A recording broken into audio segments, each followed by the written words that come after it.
It's like it's completely normal. Like it's completely normal that everything you're wearing is made from a slave, and that's just accepted, and that's just normal. I'm trying to think in my real day-to-day life, anybody even mentioning it. Like, why does nobody talk about it? Why does very few people care? Like, what is that? Why? How can that happen? I think it's been normalized.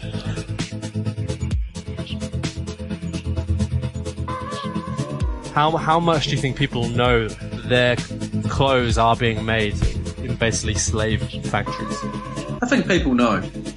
I think that people have become so conditioned to their lifestyle and so conditioned to the fast fashion ideology that even if you do tell them 4 or 5 times, they're still going to behave the same way. Hello, Chris, again. Hi, James. Good to see you again, back on the podcast, second ever podcast. We're going to be talking about fast fashion. Clothes have obviously been around forever, for a long, long time, but it's only recently we've had them distributed across such a huge scale. People have a vague sense of where their clothes come from somewhere unethical, but they kind of just forget and just shop at these fast fashion stores anyway. I'm talking about H&M, Forever 21, Zara. These places, to make their clothes, they use big factories, mostly in Bangladesh, sometimes in China, but right now Bangladesh is the place. The workers there, they earn next to nothing. So they don't even earn enough to really get by, to live. Obviously, the only way that you must have wondered is as you go into H&M or Zara, the prices compared to the other stores around, the more high-end stores, the prices are just so low, rock bottom, right? And you've got to think, how do they make the prices this low? Well, they essentially use slave labor to make the clothes. That's it. That's how the prices are low, because they've exported the manufacturing of the clothes to Bangladesh. They pay them absolutely nothing, put them in shitty conditions, and then we can then buy clothes at a cheap price. That's essentially how it works. I think the first time I walked into a big box store, such as Walmart or Kmart or one of those bigger stores, I never really thought that. I never thought, who's suffering here to give me that price?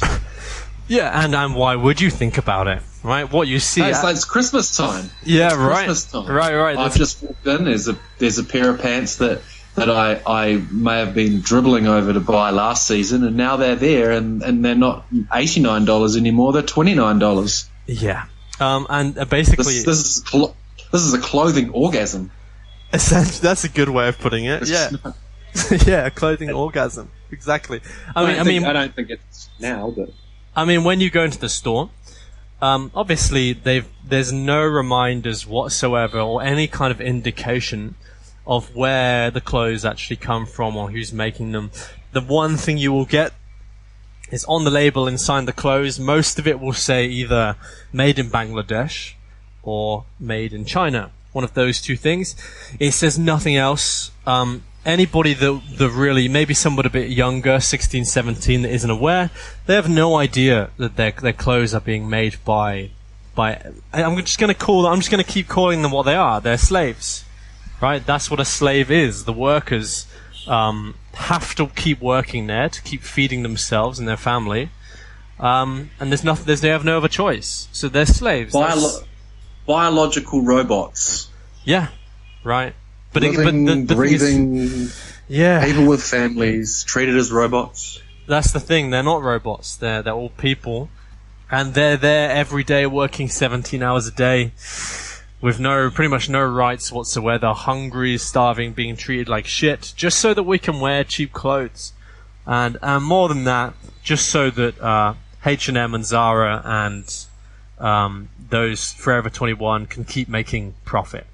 And insane amounts of profit as well. Just crazy amounts. Where do you shop for your clothes now? Do you still use these stores?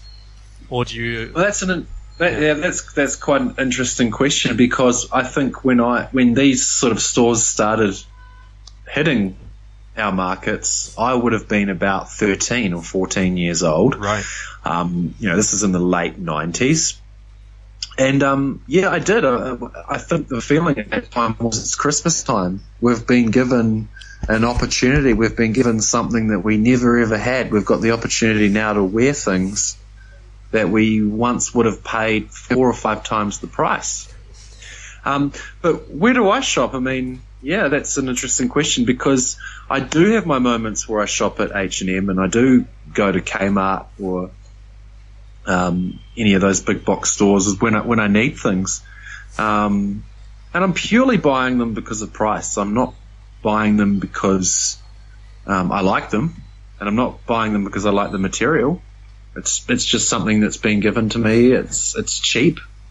And until you've spoken or until other people speak, it's ethical. We don't know otherwise. I mean, yeah. So I also shop at these stores as well. Oftentimes it's because my budget just doesn't allow me to pay any more. Well, here's the interesting thing, is that I think in my earlier days I did shop predominantly at those places. I used to shop at H&M, and I used to buy quite a lot of stuff from a shop called Kmart, which they have here in Australia. I think it may be in the USA as well. I'm not sure. But yeah. As time went on, I actually, now if you could ask me in the last 10 years of my life, where do I shop? Well, actually I go to the Salvation Army. Yeah. I go to the second-hand stores. I look around, because not only are you going to get the same price or maybe even less for a clothing item, what you'll find in these shops is that the quality is better. Yeah. And that's something that a lot of people don't really tend to see when they're shopping in these places as well, because 15 or 20 years ago, when you bought a T-shirt from a shop, you might look at the label and it might say made in the United States or made in Canada, and below that it would say 100% cotton. Yeah, right. These days, when I go to the H&Ms and I go to these big box stores and I go and buy a shirt, you're guaranteed for it to say 20% cotton and the rest of it's plastic. So you might as well be just going down to the supermarket and buying your groceries and ripping the plastic bag open and putting it over yourself, because that's what you're wearing. I agree. And they they get out of shape so quickly as well. I always find that I buy a T-shirt or something, and after like 2 washes, it looks shit. After just a couple of washes, it now doesn't fit properly, and you have to buy another one. But what you've got to think is that this is good for their business model. If your clothes go out of shape and they get ruined very quickly, then you will buy more clothes from the same store. Oftentimes, because most people don't really think about it, you will just go back to one of these stores and just buy more. And I always find that I've got just tons of clothes lying around that have just can't wear them anymore because they look like shit. They faded in the wash. They stretched out of shape. And I have to just go back and buy more. Obviously, it's smarter now to go to pay a little bit more for your clothes and get clothes that are going to last longer. But sometimes, for many people, even in the West, people's budgets are getting pushed very, very hard. So it's very difficult to actually go and spend more on some good quality clothes, because many people are struggling just to pay the bills. And yeah, it's this messed up situation where we're getting a worse quality of clothes. More people are suffering in the world, and it's just good for nobody, really, apart from them. And that's why second-hand clothes are the way to go. I mean, I've often found that you talk about buying a T-shirt and it loses its shape or it loses its colour in the sun when you hang it out to dry. Yeah. When I buy a T-shirt from a second-hand shop, generally it's a T-shirt that's sold for, $70 or $80 market value, and I'm now buying it for $9.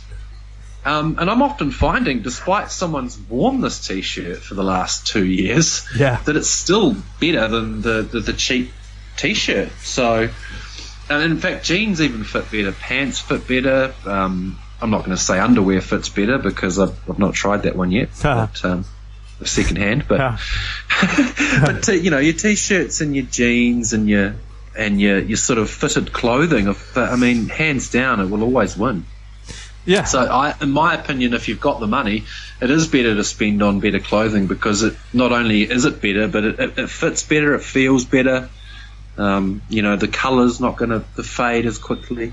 I'm not talking about good clothing as in Nike or Adidas or any of these brands because we all know where they're made. I mean, I'm talking about some of the other higher end brands that people buy and that they're designed specifically for things such as hiking or outdoor wear.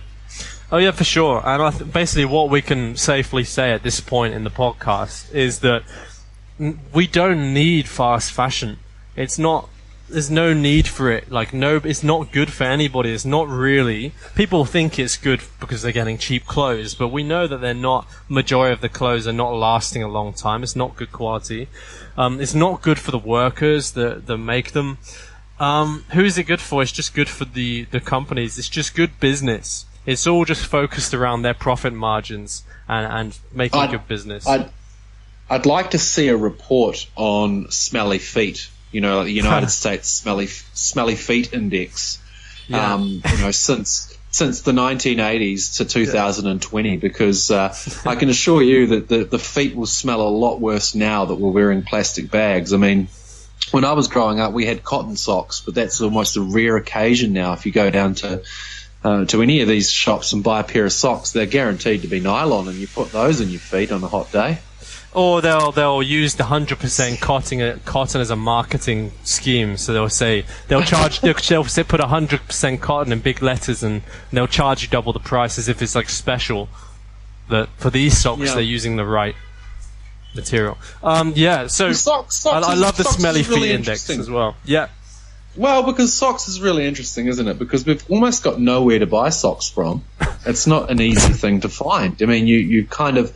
Socks is one of those things where you lose them and you pair them up with different colours in the end and you think, well, I need another pair. And you've got no option but to go to one of these big stores because it's just so convenient. So convenient. Convenience will always win. Fast fashion is just like fast food or fast anything. Convenient, but long term is just terrible. Not good for the workers, the environment, the people buying the clothes, nobody. It's just a business model to make money. I mean, do you think that in general people are kind of aware of where the clothes are actually coming from? Do you think they know, or are people just completely oblivious to it?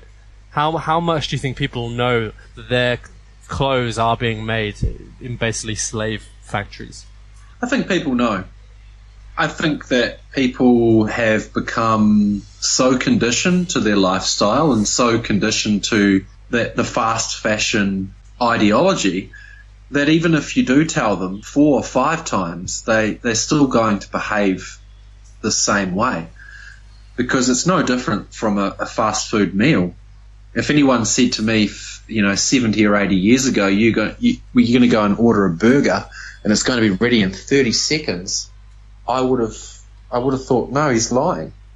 Yeah. But nowadays, that's just, it's completely possible to go and buy something, use it, throw it away, buy it again, use it, throw it away again. And to a large extent, yes, people think that it's bad, and they do think about the implications, but at the end of the day, people are very selfish. They think about only their own convenience. They don't tend to think about others. Well, I mean, we're the same. We both admitted that we shop at these places still.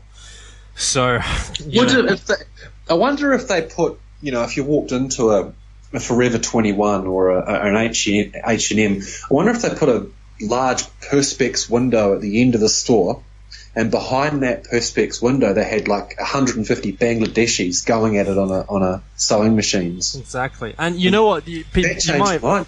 No. Of course it would. I mean, you might say that's a crazy idea, but I don't think that's a crazy idea. I don't think it's a crazy idea at all to have something like that. Really?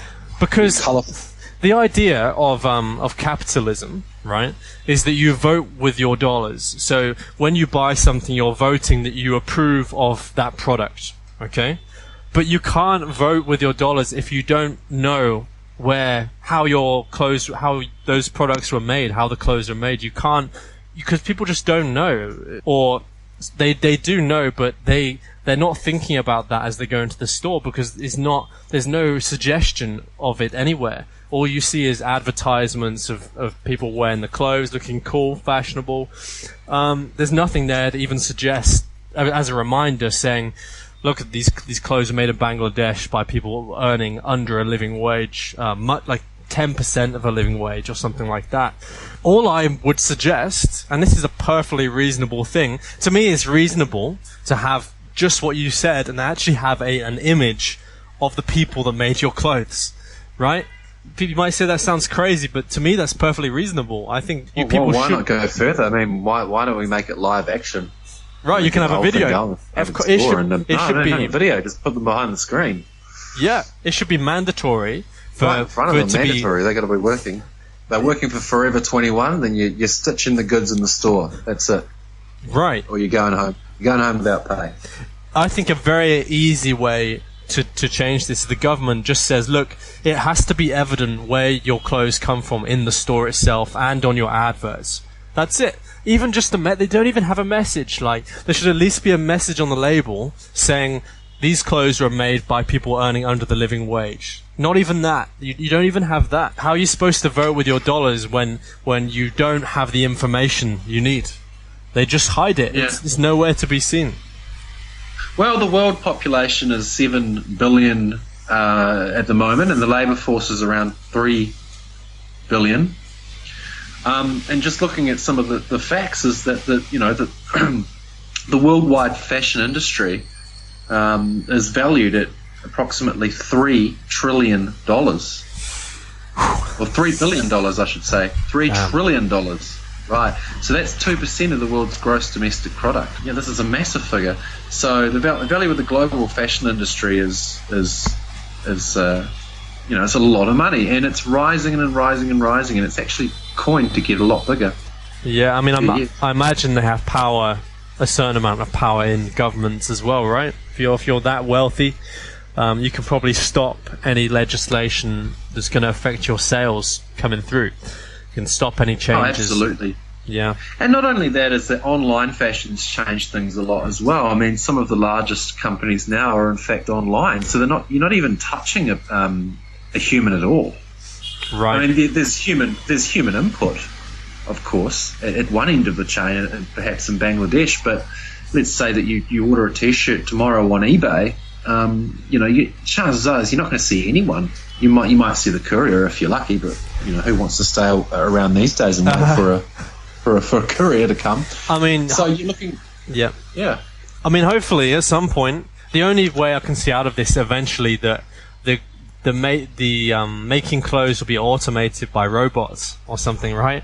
And then you won't be using slaves. You'll be using. Well, then that's terrible. That's a terrible analogy. I mean, the other end of the argument is that what a lot of other people have said and will continue to say is that, in terms of developing economies, a lot of capitalist people or a lot of people that swear by business will argue that the reason China is where it is today is because of slave labor.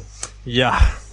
And the reason we're where we are today is because of slave labor. I mean, perhaps you may have, if you looked at England in the late 1800s, or throughout the Industrial Revolution, some people would have coined that as slave labor. Yeah, true. And so it's potentially no different from making steel in Sheffield in the late 1800s or the early but what happens is China is a country that has come from living off rice and being severely impoverished to a country now which is almost the second, soon to be the biggest economy in the world.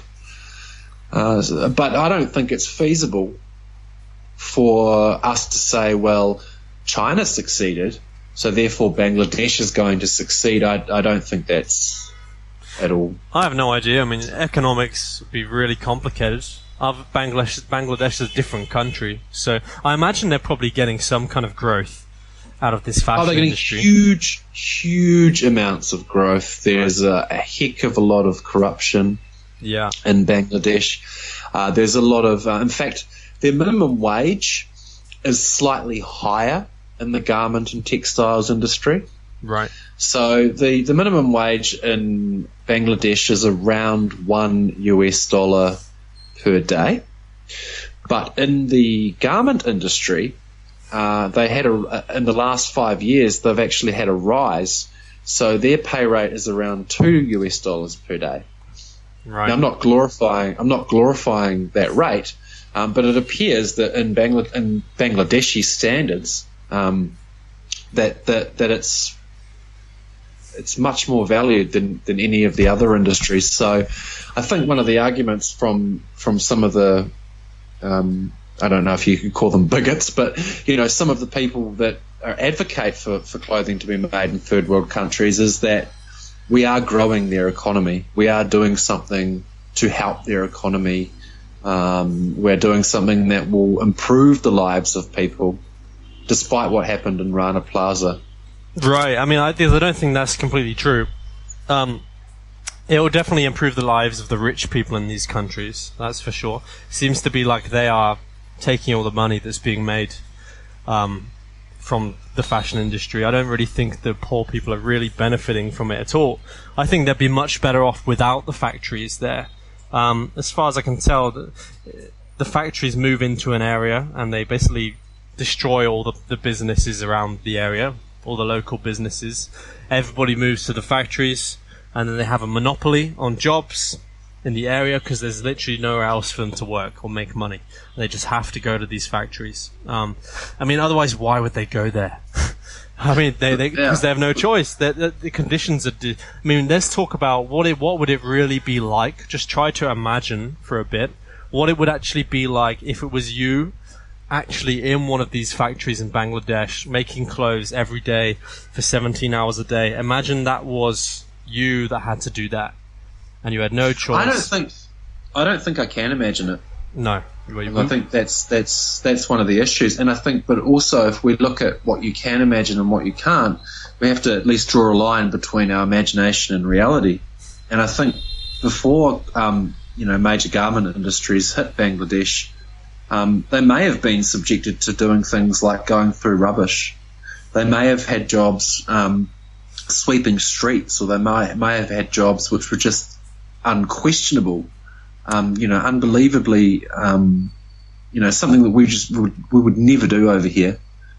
Yes, and that is true. The other coin of the argument is that this is an economy which really it's bottom end. It's real bottom end economy. You have to look at, for instance, Kanpur in India is quite an interesting example, because Bangladesh doesn't. I don't know a lot about Bangladesh, but what I do know a little bit about Kanpur, which is basically the leather capital of the world. So everything that you wear that's leather shoes, leather jackets, anything that's leather, it's all made in a place called Kanpur. But the issue with it being made in Kanpur is due to those factories running their presses and their dye stations, etc. They're pouring quite a lot of stuff into the rivers and into the environment, and as a result of that, Kanpur in India is the most polluted city in the world, number one. Yeah, that's a good point. They have a thing. Yeah, so they have a thing called chromium-6, which routinely gets poured into the river. And as a result, in Kanpur, on a daily basis, we've got issues with cancer, we've got issues with Crohn's disease, we've got issues with all manner of ailments. And this is one of the this is one of the biggest problems with capitalism in general, is that these big companies, they don't have to pay for what we call their externalities. And what is that? That's they don't have to pay for pollution. They don't have to pay for destroying, giving people cancer and the medical treatment that they need to have because of the cancer the companies effectively gave them. They don't have to pay for any of it. None of it is in there. Yeah, absolutely. I mean, it's like, he's got heart disease. Oh, well, that's his problem. Maybe he ate too much Well, chips. The problem is you can't say for sure where these diseases came from. But what we can just see correlations. So the factory moves into the area, the rivers get polluted, cancer goes up, but you can't 100% prove it, and therefore they will always have an out.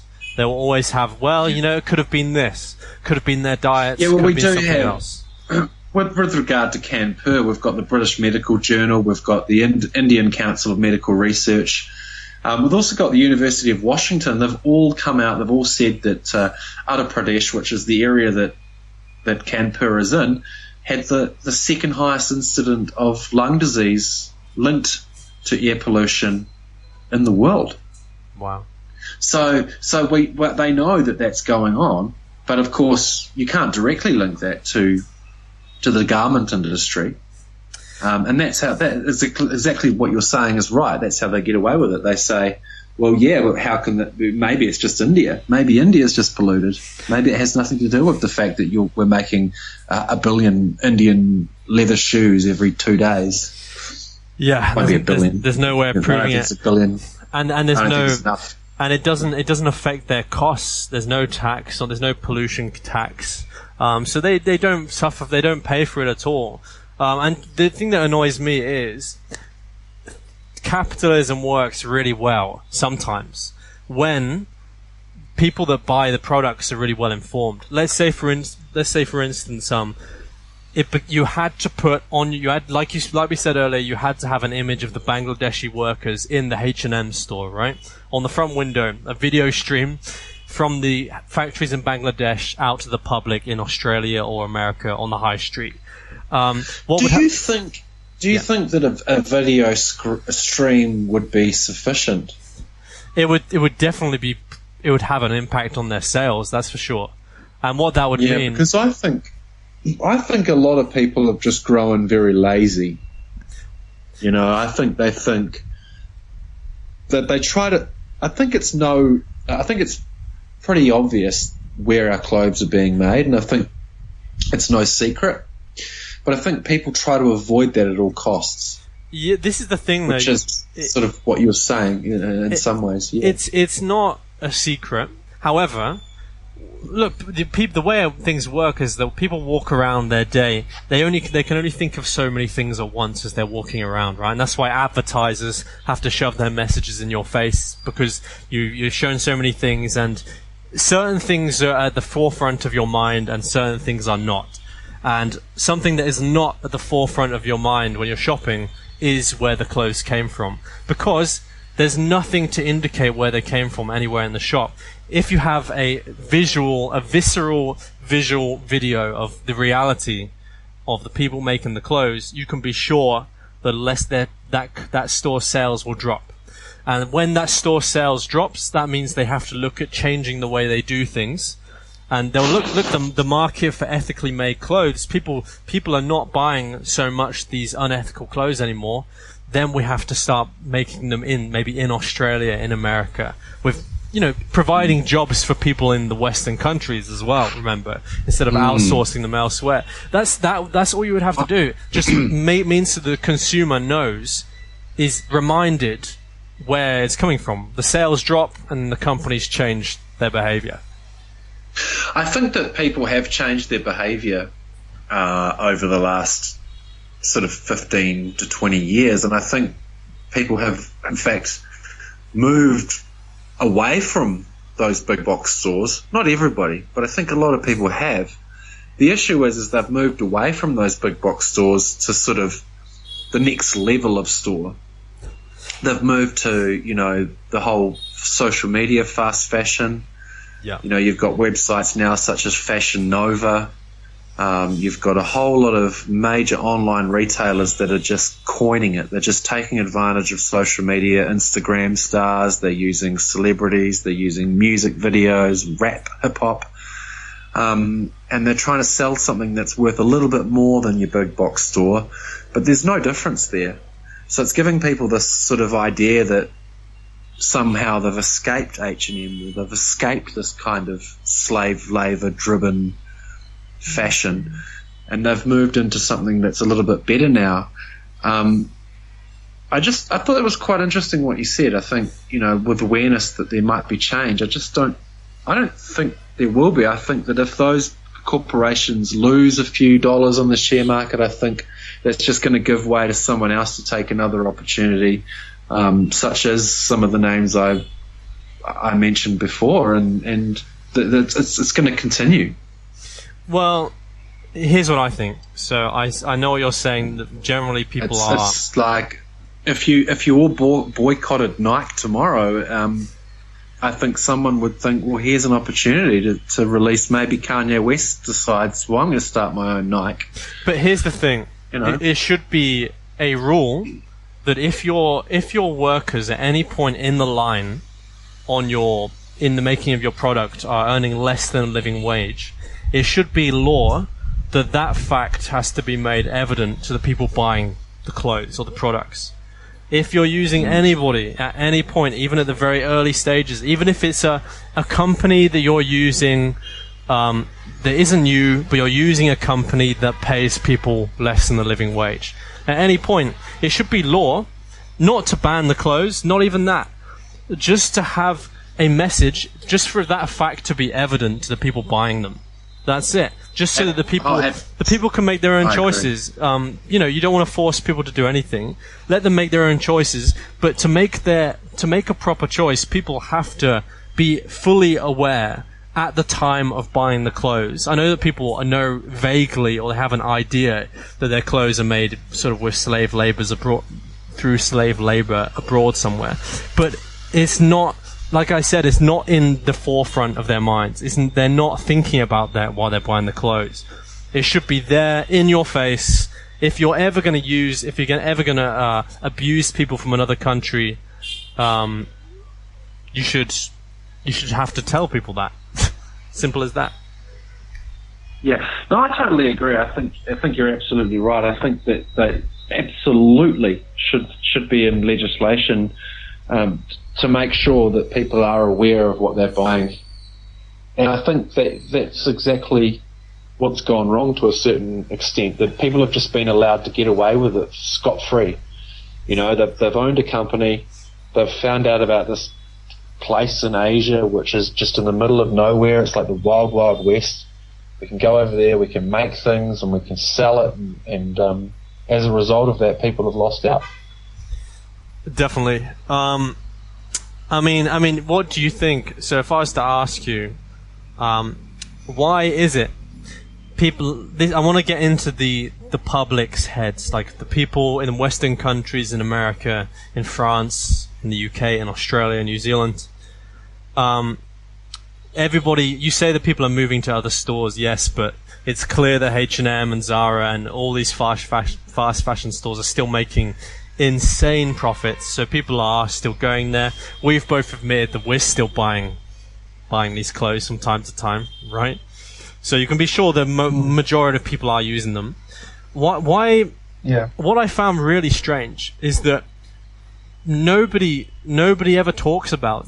Nobody talks about it. Like I'll watch sort of you can watch a fashion blogger, and they'll tell you, how to dress and stuff. Like you'll see adverts on TV for shoes and clothes and stuff like that. And you'll see, and just in the general world, nobody talks about it. It's like it's completely normal. Like it's completely normal that everything you're wearing is made from a slave, and that's just accepted, and that's just normal. And I've never heard any. I'm trying to think in my real day-to-day life, anybody even mentioning it, even just for a second, saying, "Yeah, well, that T-shirt was made by a slave." Nobody ever says that. Like, why does nobody talk about it? Why does very few people care? Like, what is that? Why? How can that happen? I think it's been normalized. Obviously, you've also got the Rana Plaza collapse of 2013. Are you aware of that? Have you heard about that? Yeah, it was huge news, massive news, in fact. Yeah, I think it dominated. I think it dominated news for at least a week at the time. Was it something like 1,000 dead, wasn't it? It was, and then of course not only was there 1,000 died on that particular day, but I think 2 days later another collapse occurred in Bangladesh, and another 100 people died, and then again in that same week another 100 people died. So that wasn't just an isolated incident. This is an incident that is reoccurring. It's happening quite often. It's happening more often than we'd like to believe. Oh yeah, there's no proper regulation on the buildings at all. They're cutting costs every single way they can. Okay, so I'm talking about H&M here and Forever 21, etc., fast fashion. So they use the cheapest of the cheapest companies they possibly can to make more profit. So they'll go for companies that don't use buildings that have been regulated properly. All these cut costs eventually mean that, after a certain amount of time and bad weather, rain, the buildings can just collapse because nobody's taking care of them. And, maybe it kills 1,000 people, but hey, the profit margins were good, so it doesn't matter. Yeah, and it doesn't also, the other thing that doesn't matter is that people don't really realise the actual the chain in which these sequences move. It very may well be that, for instance, a company such as Forever 21 or H&M have contracted a Indian company or a Chinese company to manufacture a specific clothing line, and then what that company does is they then outsource that to another factory in Bangladesh, and I believe that's where it started. So right from the beginning, I think a lot of these major fashion brands, these fast fashion movers, they were actually getting clothes manufactured in countries like China. And China's, of course, no great example, but it's at least a little bit better than the conditions you might find in Bangladesh. So what was happening was that these major corporations were contracting business people in China, and those people got greedy and they just thought, well, hang on, we can make a bit more money here. We can take that contract and we can subcontract that out to India. And then, of course, there's people in India that get even greedier and they say, well, we could make more money from this and we can subcontract this to Bangladesh. And it gets down to the point where you're in a building that's got cages on the windows, you've got no fire systems, you've got dodgy electrical systems, it's hot, it's dangerous, it's just going to happen. Yeah, and you know what's really crazy about a fast fashion? So let's just say, this would never happen, but let's just say H&M, they decide, you know what, we're not going to use these factories anymore. We're going to use factories made, in America, in England, in Australia. We're going to provide jobs to the people in Western countries. The unemployment rate is pretty high. We'll provide jobs to all these people. We'll charge more for our clothes. We'll have to put the prices up if we want to keep the profit margins there. But we'll make less money. But we're just going to be ethical from now on. What's going to happen then? Like you said, another company will step in and kick them out of business, basically. So any company that wants, even if they wanted to be ethical, they actually can't do it, because as soon as they go ethical, they will go out of business. Their competition will destroy them. As soon as, if they decide to go ethical, their competition, anybody who is not ethical or will take full advantage of slaves, they will jump to the top and they'll knock them out of the way. So it's like these companies don't even have a choice anymore. They certainly can't do it now, because one of the problems now is through the rise of social media, we have had a huge insurgence, if you could call it. You could call it an insurgence of lower rung fashion labels that are fighting through the H&Ms, and they're fighting through the big fashion labels such as your Gucci's and your Armani's and all those big European labels. So what they're doing is they're using cheap clothing with a design which is very unique, and then they're selling it over via social media. So, for instance, there's the story of Andrea Brigoli.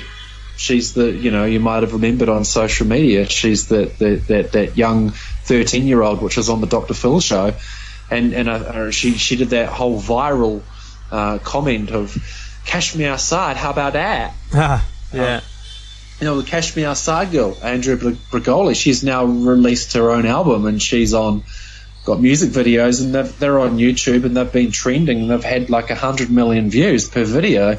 And I noticed when I watched that video, one of the songs she's got is called Gucci Flip Flops, and in this video, Gucci Flip Flops, really good music video, by the way. There's quite often just a still shot of a bag, and that bag has got fashionnova.com on the side of the bag. So the social media fashion, are they using sort of factories in Bangladesh as well, are they? Do they use those crappy factories? Absolutely, I think they are too. I think there's been, like,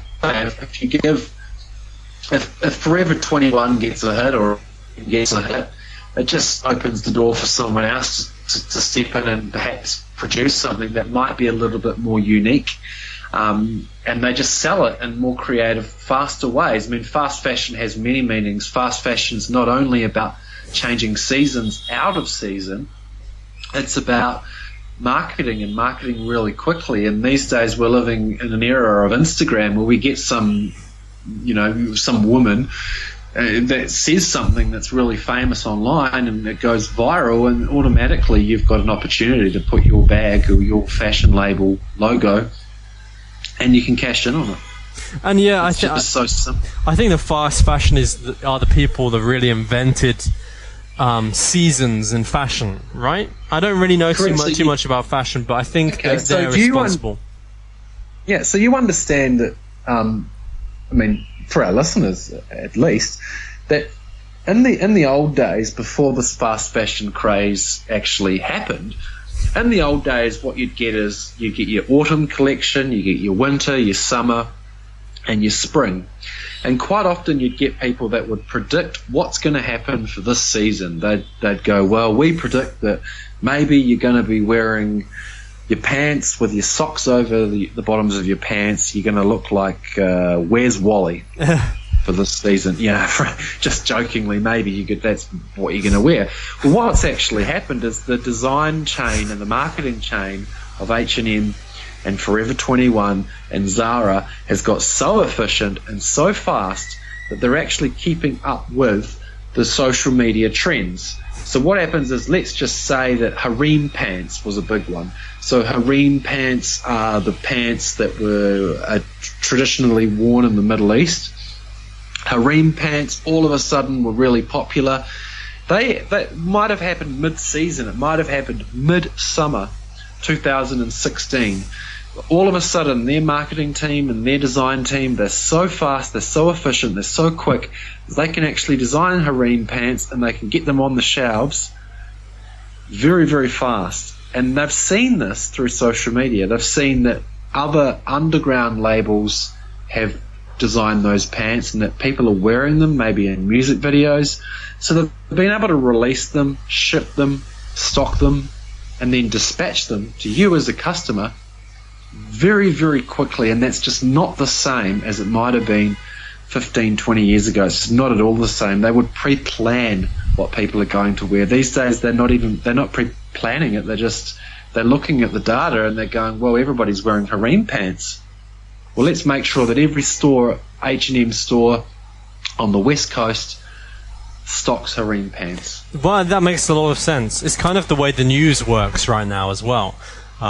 So you take the guys at the top, H&M, the big stores, they will get all their ideas now. Instead of coming up with their own ideas, right, with their own design teams, they will take ideas from the lower fashion brands. They'll basically make slight variations of them, but kind of the same thing, and then they'll sell them in their stores. Yeah. I mean, if you think about it, if you're a designer, put it simply, if you're a designer in H&M and you've got to come up with new designs, where do you get your ideas from?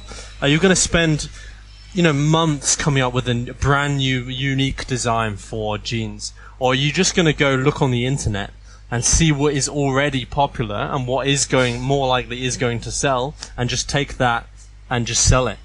Obviously, it'd be much more effective just to take the stuff that already works, the ones that sell on social media.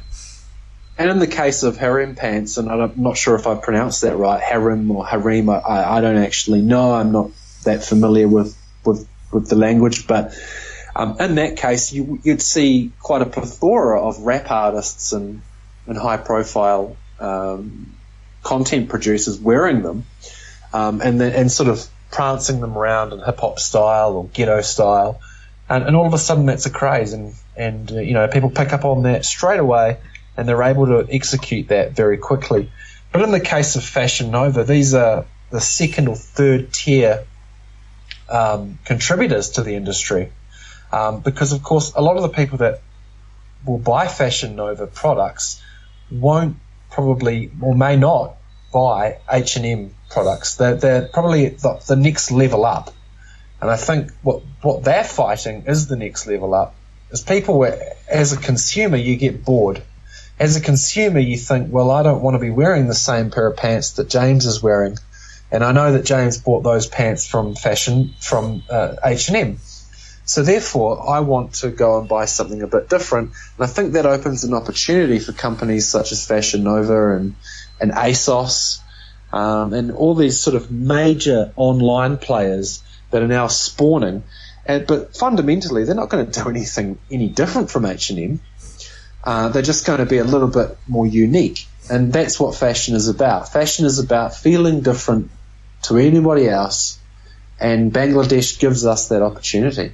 Yeah, I mean, the thing is, there's nothing wrong with all this uniqueness. Having a variety in fashion is great. No problems with that. The only problem is where they're coming from. All of this is possible if you raise the prices and you make your clothes in the country where they came from. And it provides jobs to people in the country. It would be much better. You just have to pay a little bit more for your clothes.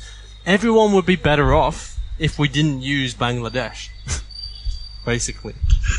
I'm one of the very few people in 2018 that I've discussed or brought this topic up with that has basically said you would never ever see me in a Gucci top, you'll never see me in an Armani top, you'll never see me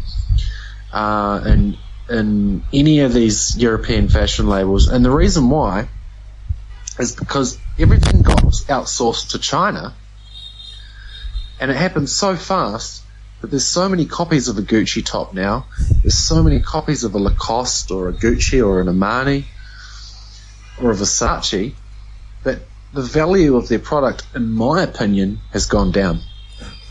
Yeah, it has. So that's quite an interesting point, right? So basically, you've got these whole lot of these high-end fashion labels. They're a bit like the Mercedes of fashion, or they're like the sort of the Bugatti of fashion. And they've gone out and they've outsourced it to China. And what's happened is China has no rules, so they just copy everything and they sell it all for $10 a pop. So as a result of that, the value of Gucci's probably gone up 100 times, in the last 20 years. But as also, as an ethical or moral standpoint, people are looking for different. People don't want to wear Gucci anymore. People don't want to wear Armani. They want these new things. They want this fashionnova.com. They want this, they don't want H&M. So what's happening is the same thing is repeating itself effectively, but you've got different designers. And you've got true. Different brands. It's all down to the internet. So the internet's changing every single industry. And yeah, you're explaining how the internet is changing fashion as well. But not only popular music. I think popular music has done great things for high-end fashion labels, but I think it's also destroyed high-end fashion labels.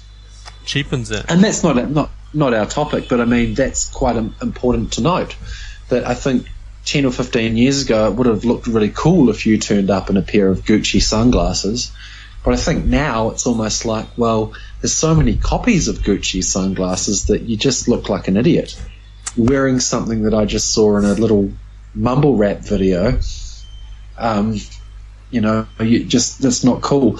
I'd rather buy something a bit more unique. And I think the problem now with fast fashion is these big brands, they're never going to get smaller. But I think what's going to happen is that the opportunity is so vast and so massive that you and I, we could leave this podcast right now and start our own fashion label and probably be very successful, because people just want unique. They want to be their own, regardless of who pays the bill. Again, look, that's, to be honest, the amount of unique clothes available, that's a good thing. provides more business, more variety. You can buy what you want. Of course, the problem is that everybody is competing with the lowest prices. Okay, so if you're competing with the lowest prices, you need to pay your workers the lowest amount you can. Otherwise, you've got to raise prices. And that is absolutely what's happening with our socks and with our underwear and with our T-shirts and with all of those basic things that we go to H&M to buy. Yeah, what I find really freaky is those T-shirts that say "Obey across the. Oh yeah, right? Complete, absolute copyright violation. Yeah, that's China. That's the Chinese thing. Yeah. Yeah, and it's also just the word that it says. It's like people are walking around with these T-shirts that say "Obey" on them, as if like they're just like, you know what I mean? Like they're spreading the message, "Obey your masters," kind of thing. That's the that's the sense I get from it. That's actually where I was going with Gucci. It's the same thing. Is that Gucci is like a high-end label? I mean, you can't buy a Gucci handbag for any less than about $3,000 or $4,000. But they've made it so so normalized to see a Gucci product in a video or even the song title of a song, or even in your example that everybody wears this T-shirt called Obey.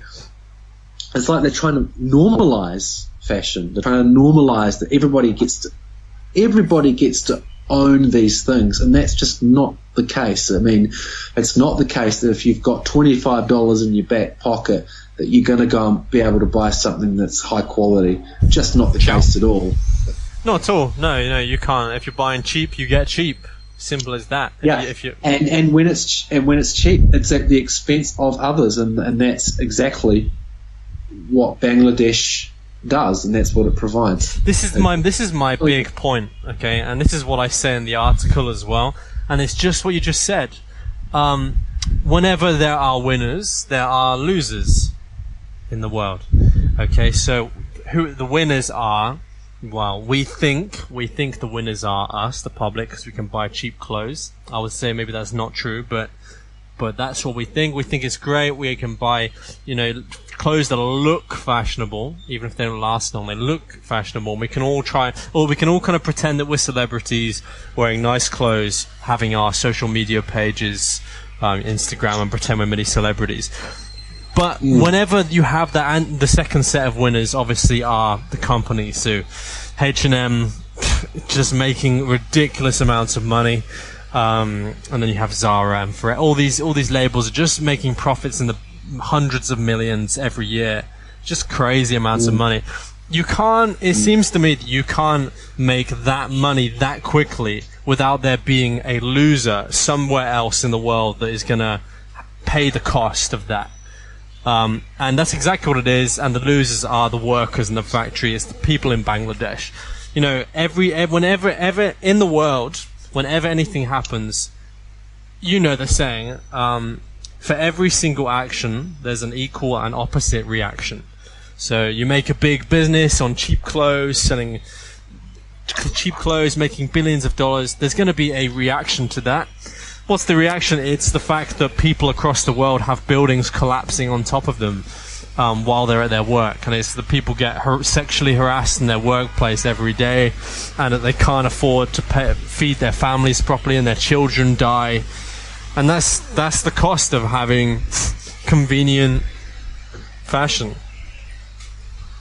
That is the cost, but also I think the cost is to us. More importantly, the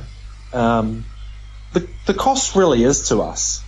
Yeah, it is as well. There is a cost to them, but I think if you buy a t-shirt now that's $20, you're really not going to get more than maybe 15, or if you're pushing it, you might get 25 wears out of it. You're not going to be able to wear it that many times. And so that's the cost to us. That the fact is we're getting a lower grade product. We're getting a product that's made out of plastic. We're getting a product that doesn't feel as nice. And I think absolutely it's a cost to them, and it's both that are losing out. I mean, it's not just one factor. I agree. In the equation. I agree. It's both.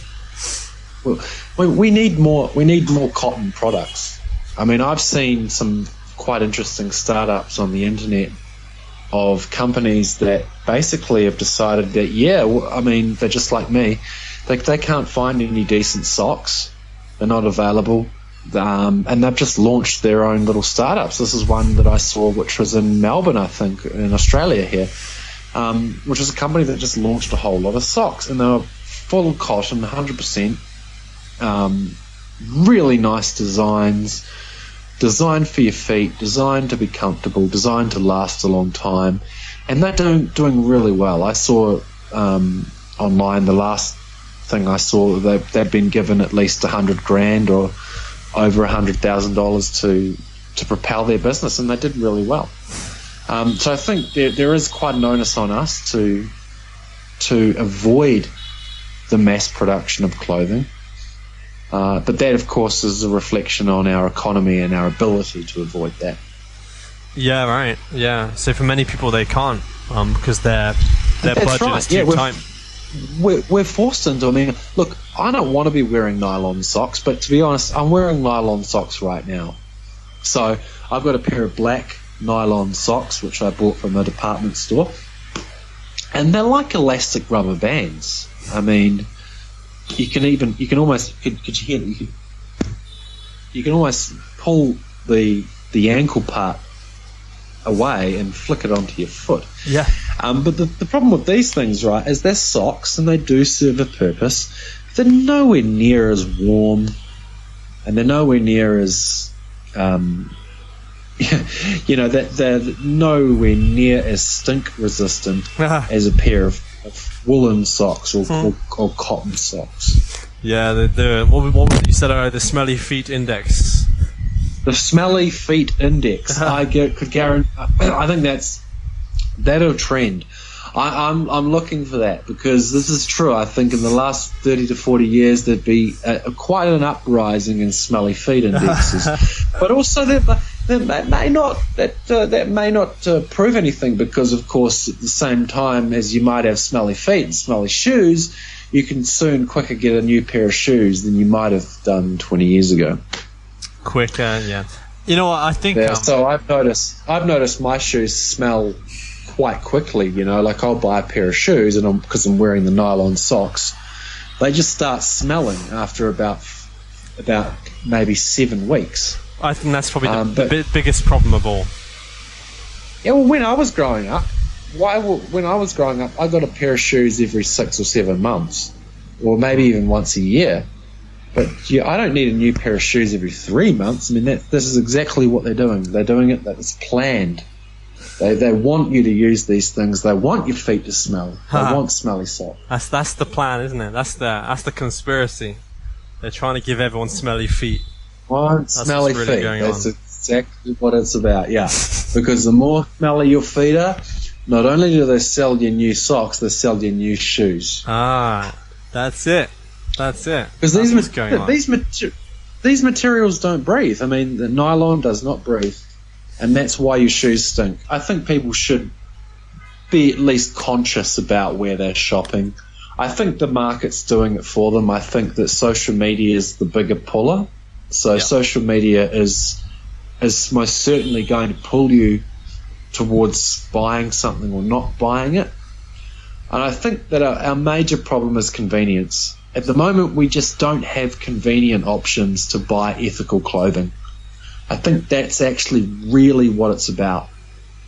It's about convenience, and I think we need to look at convenience because if I've run out of socks or if I need a new T-shirt on the fly, there's no option. I can't just order something from Amazon, or I can't just order something from a high-end store. The only option is to go to a place like Walmart or to go and visit a shop like H&M.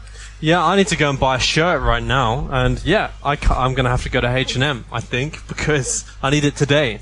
So I can't order it online. Yeah, I think that's actually the major. That's the big problem. Is social media is in one way, it's guiding us away from these big box brands, but in another way, it's destroying it because everything's about fast. And if something online is fast and someone likes it, it's absolutely the supply chain to produce that product fast, and it won't be in Australia, and it won't be in the United States, and it certainly won't be in the United Kingdom. Good. I'll say my last word. And basically, my last word is the same point I've been making many, many times. And I think it's the most important, it's the one thing you could really do to stop this happening, and that is simply on all products, on all items of clothing that use people that work under a living wage. Every single item of clothing like that, it should be evident to the person buying it. It should be obvious. It should be required for that fact to be just displayed on the label, on the packaging, in front of the shop, just everywhere. I agree. That's it. It's simple, and I think it's I think it's pretty reasonable, to be honest. I don't think it's going to happen. I think it's very reasonable. Absolutely. Just like we said at the start, a video stream or a photograph, or even just a small message on the clothes. They don't even have a small message on the clothes. Even they have nothing. But yeah, that's what I'd end on. So